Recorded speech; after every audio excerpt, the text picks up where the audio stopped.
when you take into consideration the historical trend of mobile devices compared to desktop and notebook PCs, you'll see that last year was probably the last year in which these desk anchors or laptops will ever have seen the outselling of these mobile devices.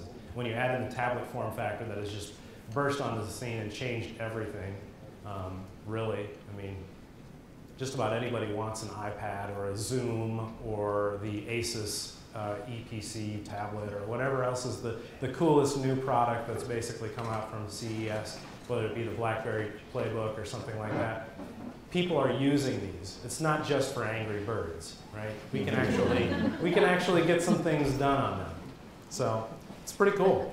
This dramatically shifts the way that people are accessing our content, doesn't it? I mean, we no longer have to say, well, wait till I go back to my desk and I'll send you that email. You can do it right from the office, or I'm sorry, right from that meeting room, if it's considered professionally acceptable in your office culture, I guess I would say. It's kind of always interesting when you walk by a meeting room and there's 6 people around a table and they're all going like this, sending things back and forth to each other, but hopefully they're getting stuff done and not playing Mafia Wars or something like that. It's a huge challenge, though. This is a mountain that we're climbing. I mean, we've got everybody having these devices. They're coming into our offices. They're disrupting our IT landscape. They're changing the way people want to get information. People are using Wikipedia and Google as their primary ways of accessing useful information while they're on the go, not your learning management system any longer. They're not using your intranet. They're actually out there because maybe your intranet is locked up behind a firewall that's no longer accessible to mobile devices, or never will be, or maybe it will be in 2 years when the team that's on that project gets around to it. So you're seeing a lot of very interesting things happening, right? You're seeing departments and work groups kind of strike out on their own and buy a whole stack of tablets and shh, don't tell anybody, right? But everyone's using these devices. Everyone's accessing that information on those devices. So we have a very big challenge in front of us, right? And that challenge is to institutionalize and turn this from a potential weakness or security issue or a problem and turn it into a real powerful tool for business. So hopefully today you'll get some information on how to do that. That would be great. I think that one of the things that this says, though, is we have to be prepared. We have to be prepared for the future of, next time that Steve takes the stage, there's going to be an iPhone 5.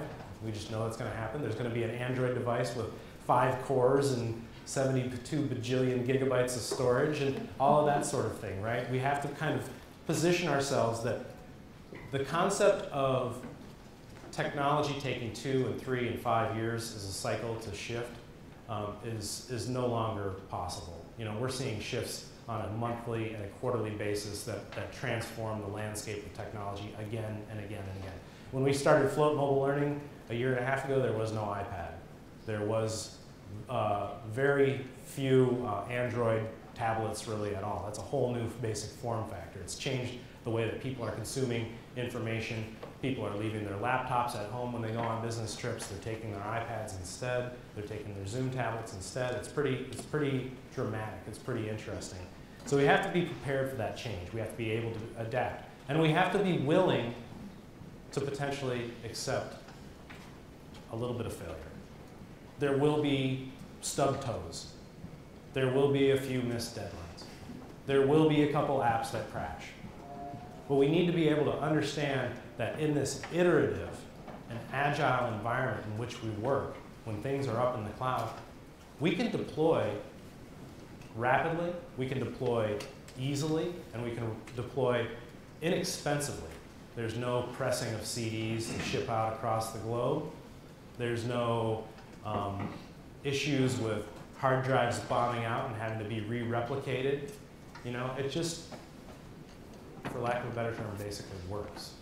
Obviously there are going to be some little issues that arise from time to time, but this is the opportunity for us to do something a little bit different.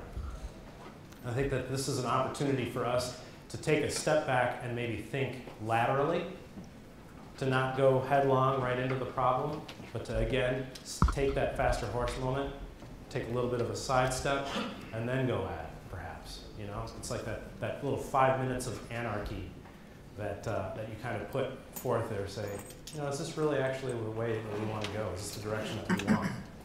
This inception model in which we plant an idea, and we hope that that idea grows, and that when we're at the grocery market that we buy a particular brand of ketchup, or that when we go to the car dealership that we remember that that had a 3.6 liter fuel injected awesome, you know, engine that gets us where we want to go faster or better, or that it has 34 miles per gallon. But we live in a different world now, right? We have to stop thinking about the fact that it's all about seeding the idea beforehand, always. Obviously, pre-marketing, pre-learning, training, e-learning, all of these things are here to stay, and they will be. But if you think about it just a little bit deeper, you have an opportunity as someone creating mobile marketing materials, mobile learning materials, to have repeated and meaningful and important interactions on an on-demand basis. So when that user, that learner, that person that you're trying to sell to wants to access that information, if you have that information available to you, not only will you get that purchase, but eventually you'll get support from them, and you'll get loyalty, and hopefully eventually advocacy. And then they tell people, hey, the learning department put out a really great support app that helps me understand what's wrong with this machine when it's out in the field. Hey, the learning department put this great tool together that lets me know that when I'm within this particular geolocated range, that I should be looking for X, Y, and Z symptoms or problems with the products that we're deploying in this area. It's fantastic. It's really, really cool. You don't, at that point, have to continue to send out memos. You don't have to continue to send out reminders and bulletins from the LMS. People will actually seek out your content because it's useful and because it's there and it's ubiquitous and it's always on. It's pretty awesome. If you take a look at how this could affect marketing and sales, if you've got products and they're useful and you're not providing information out there for them that helps them learn how to use the tool, use the product better, you're missing a vital opportunity to educate them about the benefits, features of your product, and then hopefully eventually turn them into advocates. Hey, I downloaded an app. I didn't have any idea how to put a shelving unit together up in my house. The IKEA directions were no help because I didn't understand the pictures at all. I downloaded an app. I had a 3D turnaround. I could actually see it from every angle, and those crazy screws that only turn the one direction, I figured out how to use those because they had a video. These are the types of challenges that we can overcome with the fact of putting this type of information in people's hands at the time of need. Fully interactive, searchable, always on, amazing, really, really cool. So you'd think that it seems, you know, like an insurmountable problem or challenge, but we already have extremely interested people. Every 11 minutes, someone's taking their phone out of their pocket, right? It's estimated that this is kind of a typical day of a smartphone user. I like some of these pictures. It looks like he likes to eat. This might be Jim, perhaps.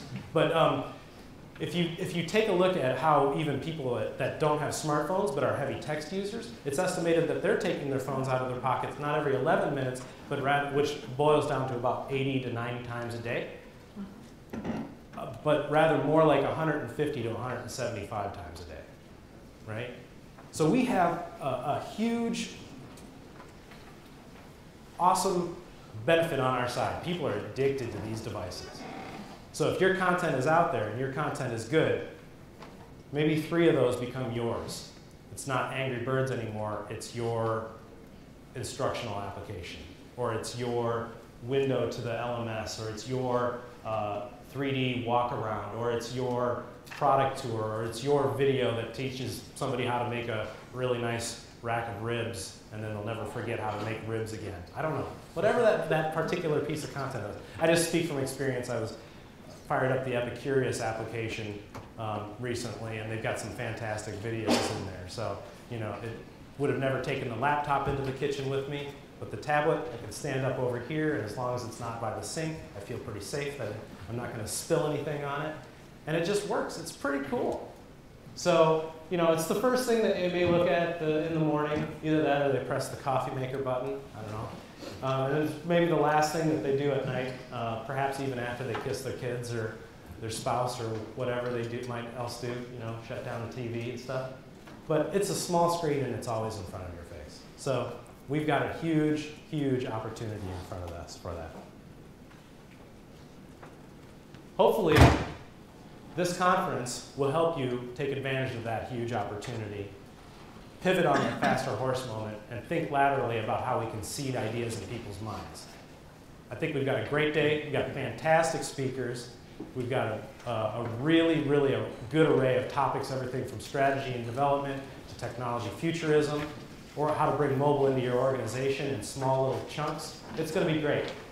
I would appreciate it if you tweet, and I know you do, that if you're talking about the conference at all, quoting from any of the sessions that you're in, that you use this as your hashtag.